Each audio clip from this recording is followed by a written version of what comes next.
could come as soon as this weekend. For analysis and reaction, we go to Mike Larson. He's a housing analyst with Weiss Research. Fred Glick, CEO and president of U.S. Loans Mortgage and U.S. Spaces. Diana Olick is CNBC's housing correspondent. Steve Leisman is still here with me, our senior economics correspondent. Welcome to all of you. Diana, I'm going to begin with you. We've been talking about what a plan to backstop Fannie and Freddie might look like. Give me your impressions of this latest news.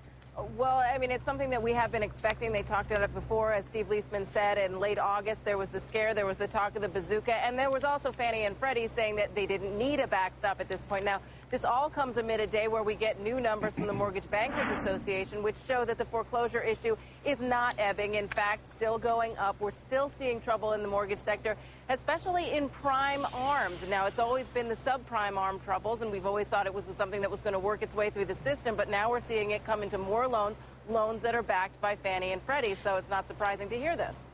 Steve, you want to I just want to say something. I'm really intrigued by this comment in the recent Wall Street Journal story.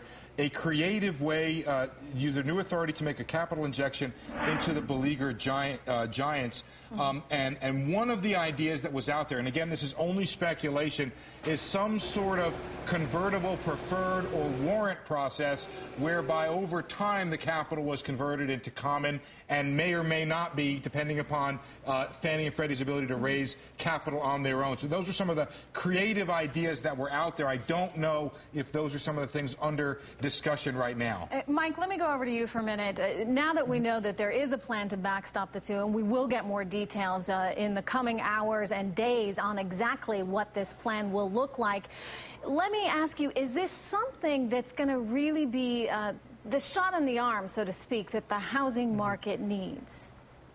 Well, clearly, Fannie Mae, Freddie Mac, and the FHA loan program have essentially become the mortgage market at this point. You know, the subprime lenders are drastically out of the business. The Alt-A lenders have cut back. So you've got, three entities that are supporting the market.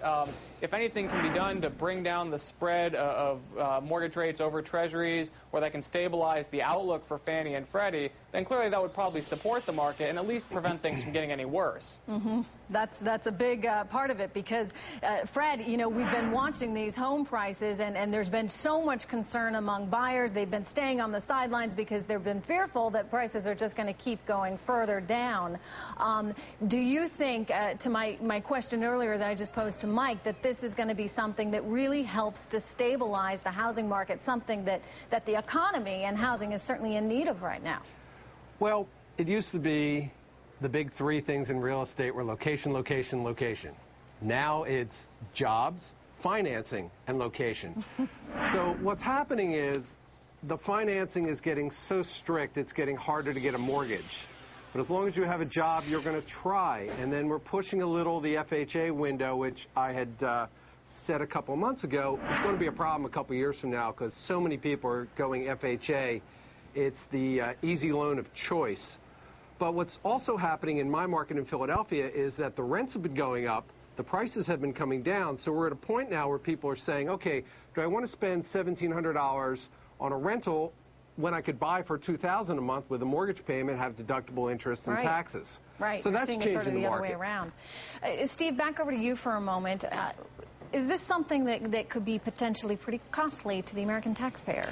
Potentially. As I understand how the government would come in, it would almost certainly be in a guarantee form. I'm not sure. There's a couple things out there. First of all, there's a credit line that they have. It's a $2.5 billion credit line.